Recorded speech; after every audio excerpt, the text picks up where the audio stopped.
You just got me. How's everybody doing today? Well, we are so thrilled to be here to support, of course, what is happening in this space and on this very important day with Project Healthy Minds. So for this next panel, we're going to turn to one of the most urgent questions facing families today. What's happening to childhood? And how and what do we do to allow our children to just be children? 3 years ago, we had met with families whose worlds had been absolutely shattered. Parents who had lost children to social media-driven suicide, others who had lost so many of their children to struggles with depression, anxiety, self-harm, all inflicted by online harms. And you heard some of that in the first panel with Katie, who we met 3 years ago with her mom. And just so proud of you, Katie, if you can hear me backstage, and how far she's come.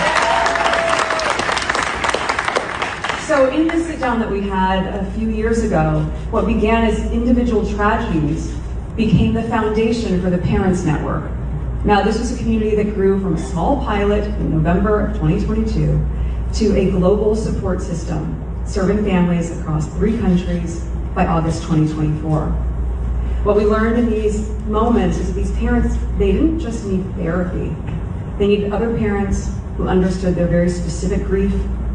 And when they came together, they weren't just sharing stories, they were creating a movement, and they did it quite well. Utilizing trauma-informed practices, parents created strong bonds and offered healing support through community. They turned their grief into advocacy, and when they let love fuel their fight for change, we saw tremendous impact.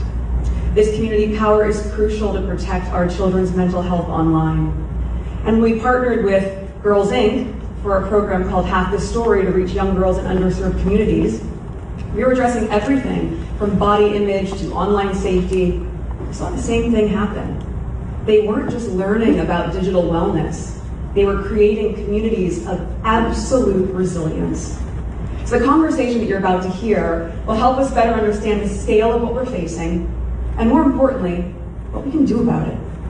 Because while the research is sobering, the solutions, as we've seen firsthand in the past few years with these very brave and resilient parents, the solutions are within reach, especially when parents, advocates, and communities all come together. So I'm honored to